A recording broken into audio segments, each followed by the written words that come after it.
kleine Wassermann. Von Ottfried Preußer.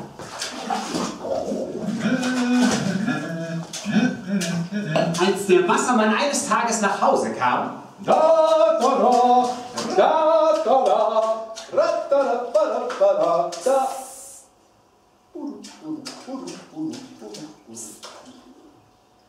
Heute musst du ganz leise sein.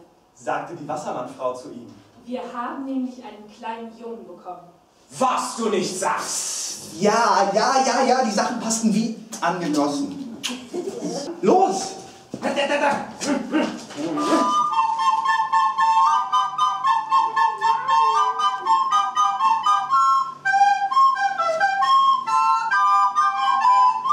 Hallo, der kleine Wassermann. Er wollte sich auch die Namen der Fische merken.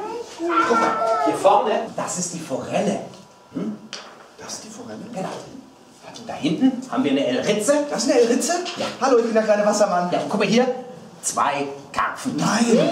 Hallo, ich bin der kleine Wassermann. Die Wassermannfrau blieb zu Hause. Hause und kochte und briet bis zum späten Abend, rührte sie in den Töpfen, schwenkte die Bratpfanne und klapperte mit den Schüsseln.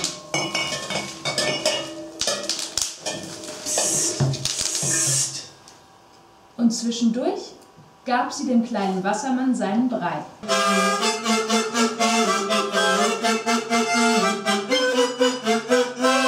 Los!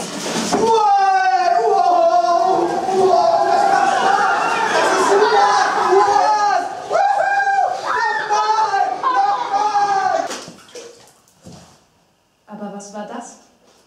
Als er mit seinen Fingerspitzen den Wasserspiegel berührte, löste der Mond sich in Ringe von silbernen Wellen auf.